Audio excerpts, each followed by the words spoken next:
Bakit ba yumayaman ang mga nag-aampon ng mga pusa? Ang pag-aampon ng pusa ay parang biyaya. Habang dumadami ang mga pusang iyong inaampon ay dumadami din ang blessing na iyong natatanggap.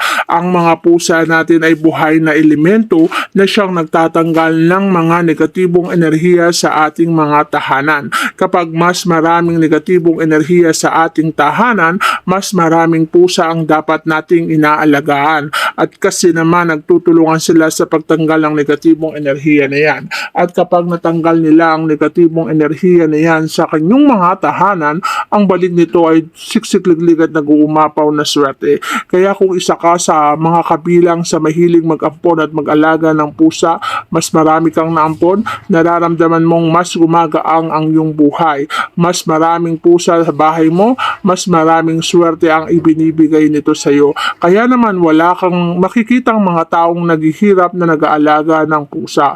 Karamihan sa mga nag-aalaga ng pusa ay siniswerte at nagkakaroon ng magandang buhay. Tinatanggap nila ang maraming blessing na bigay sa kanila ng kanilang mga alagang pusa.